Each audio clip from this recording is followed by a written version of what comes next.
Hindi patas ang batas, umiiral sa Pilipinas. Bulok ang sistema ng gobyerno sa Pilipinas. Kahit ika'y masipag, may tiyaga o meron tikas, hindi ka mananalo sa mga tunay na hudas. Hindi patas ang batas, umiiral sa Pilipinas. Bulok ang sistema ng gobyerno sa Pilipinas. Kahit ika'y masipag, may tiyaga o meron tikas, hindi ka mananalo sa mga tunay na hudas. Ilang taon na ang lumipas ay wala pa rin nagbago ang mga pang-aabuso ng mga nasa gobyerno, at hindi na natatakot kahit na harap-harapan sila ay magnanakaw dito sa ating lipunan. Nilaman ng sistema ang batas ng Pilipinas kasi ang namumuno rito puro mga hudas. Natatakot mawala ng posisyon at armas, pero karumal-dumal lang mga nagawang dahas.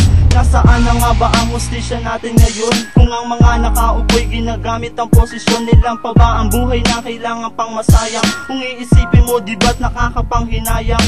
Hindi ko masasabi na ako'y isang malaya, kung sa politiko marami pa rin ang madaya. At ayoko ring isipin na wala ng kalayaan, kung dito sa lipunan ako ay pinabayaan. Hindi patas ang batas, umiiral sa Pilipinas. Bulok ang sistema ng gobyerno sa Pilipinas. Kahit ika'y masipag, may tiyaga o meron tikas, hindi ka mananalo sa mga tunay na hudas. Hindi patas ang batas, umiiral sa Pilipinas. Bulok ang sistema ng gobyerno sa Pilipinas. Kahit ika'y masipag, may tiyaga o meron tikas, hindi ka mananalo sa mga tunay na hudas. Marami ng mga politikong patuloy na nangako, at di mo alam kung natupad tuluyan ng napako. Ang mga sinasabi ng labing puro sinungaling, kayang ulang ko tuloy ay isang pirasong maling na manipis na nililipad na nga ng hangin. Kung hindi mo hahawakan, tiyak wala kang iaahin. Kaya di ako maniniwala sa mga tanga na puro dada at wala namang nagagawa. Sa'yo na ang kayamanan at sa'kin ang karangalan, hindi mo to maaagaw hanggang sa aming kamatayan. Kaya wag kang umasa, prinsipyo ko ay makukuha.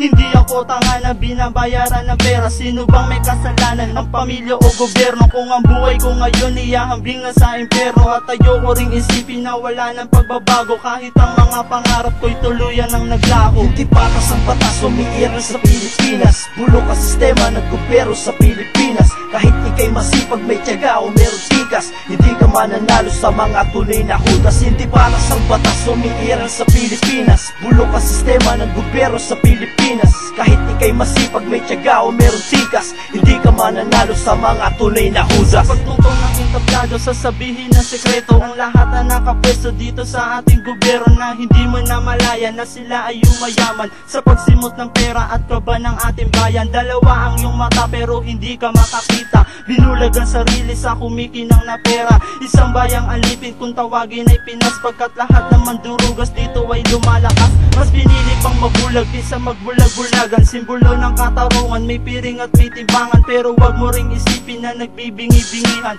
Malinaw ang mata pero nagbubulag-bulagan, nakagapos ang lupa at kamay walang kalaban-laban. Ipilit mo man, ikaw ay walang kasalanan. Walang nakikinig dahil sila'y binabayaran. Makinig ka sana, ito ang katibayan. Hindi patas ang batas, umiiral sa Pilipinas. Bulok ang sistema ng gobyerno sa Pilipinas. Kahit ika'y masipag, may tiyaga o meron tikas, hindi ka mananalo sa mga tunay na hudas. Hindi patas ang batas, umiiral sa Pilipinas. Bulok ang sistema ng gobyerno sa Pilipinas.